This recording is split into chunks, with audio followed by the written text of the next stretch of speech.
రీసెంట్గా జెరోదా CEO నితిన్ కామత్ ఒక పాడ్కాస్ట్లో ఒక స్టేట్మెంట్ ఇచ్చారు. ముఖ్యంగా ఆ స్టేట్మెంట్ పేరెంటింగ్ గురించి. ఆ స్టేట్మెంట్లో ఆయన ఒక మాట అంటారు, నేను ఎందుకు పిల్లల్ని కనలేదంటే పేరెంటింగ్ అనేది పెద్ద బాధ్యత. 18 నుంచి 20 సంవత్సరాల వరకు బేబీ సిట్టింగ్ చేయాల్సి వస్తుంది. నా జీవితంలో అంత విలువైన సమయాన్ని రూయిన్ చేసుకోవడం ఎందుకు? అదృష్టం బాగుంటే తిరిగి వాళ్ళు మనకి అది రివర్స్లో చేస్తారు. మన ముసలాళ్ళు అయినప్పుడు అదృష్టం బాగాలేకపోతే ఆ తర్వాత వాళ్ళు వెళ్ళిపోతారు. అలాంటప్పుడు మనం ఎందుకు పిల్లల్ని కని బేబీ సిట్టింగ్ అంతా చేయాలి? మన జీవితంలో వాల్యుబుల్ టైం వదిలేసుకోవాలన్నట్టు మాట్లాడారనమాట. కొన్ని సందర్భాల్లో ఆయన రకరకాల స్టేట్మెంట్స్ ఇస్తూ ఉంటారు. మన లైఫ్ అనేది మనం ఓవర్ వాల్యూ చేసుకుంటుంటాం. మనకు మనం చాలా ఎక్కువ వీఆర్ వెరీ వెరీ ఇంపార్టెంట్ అని ఫీల్ అవుతుంటాం.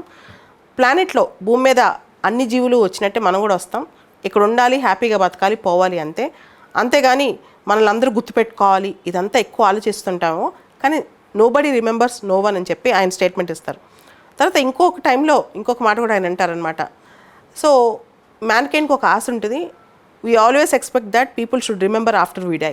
అంటే మనం చనిపోయిన తర్వాత కూడా మన లెగసీ కంటిన్యూ అవ్వాలి అని చెప్పి, అలాంటి ఏం ఉండవని చెప్పి ఇండైరెక్ట్గా ఆయన చెప్తూ ఉంటారు.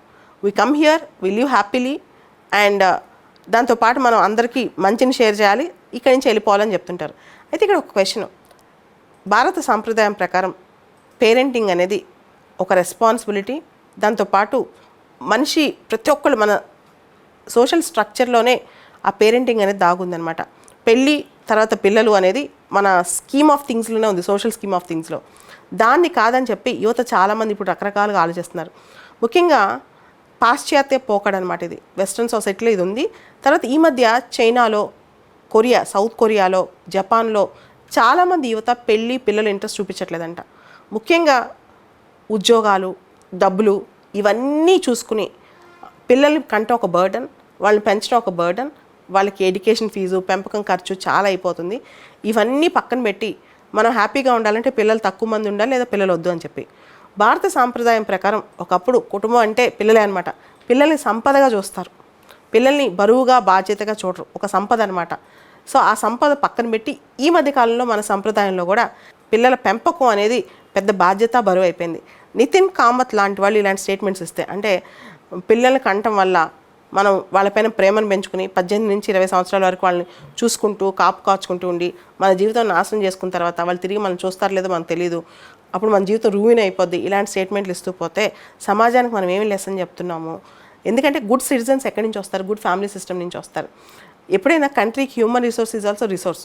ఓవర్ పాపులేషన్ అనే సమస్య ఒక పక్క అయితే, అసలు హ్యూమన్ రిసోర్స్ లేకపోవడం కూడా ఒక సమస్య అనమాట. ఇప్పుడు చైనా, జపాన్ ఇలాంటి దేశాలు పిల్లల్ని కనమని ప్రోత్సహిస్తున్నాయి. అయినా కానీ అక్కడ పిల్లల్ని కంటానికి ఎవరు రెడీగా లేరు. చైనాలో ఒక సిండ్రోమ్ ఉందన్నమాట, లిటిల్ ప్రిన్స్ సిండ్రోమ్ లేదా లిటిల్ ఎంపరర్ సిండ్రోమ్ అని చెప్పి. మహా అయితే ఒక పిల్లనో కానీ వాళ్ళనే చాలా గారాబంగా పెంచడం అనమాట.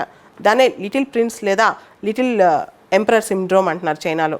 సో ఇలాంటివన్నీ వన్ ఆర్ నన్ అయిపోయింది ఇండియాలో కూడా. ఇప్పుడు ఇలాంటి పోకళ్ళు పోతే భవిష్యత్తులో సమాజం ఎటువైపు వెళ్తుంది, ఎటు దారి తీస్తుంది అంటే మన ఫ్యామిలీ సిస్టమ్ కానీ, మన పేరెంటింగ్ వ్యవస్థ కానీ, తర్వాత మన భారతదేశంలో ఇంకోటి కూడా ఉంటుంది అనమాట, మనం తీర్చుకోలేని రుణాలు, మనం తీరని కళలు, ఇవన్నీ మన భవిష్యత్ తరాల ద్వారా తీర్చుకుంటుంటామని చెప్పి ఇలాంటి ఆలోచనల సాంప్రదాయ భారతదేశంలో నితిన్ కామత్ స్టేట్మెంట్స్ అనేవి ఈ మధ్య చాలామంది దాని మీద డిస్కషన్ చేస్తున్నారు.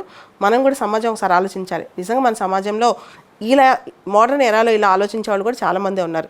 మరి ఏది నిజం, ఏది రైటు, ఏది కరెక్ట్ దారి?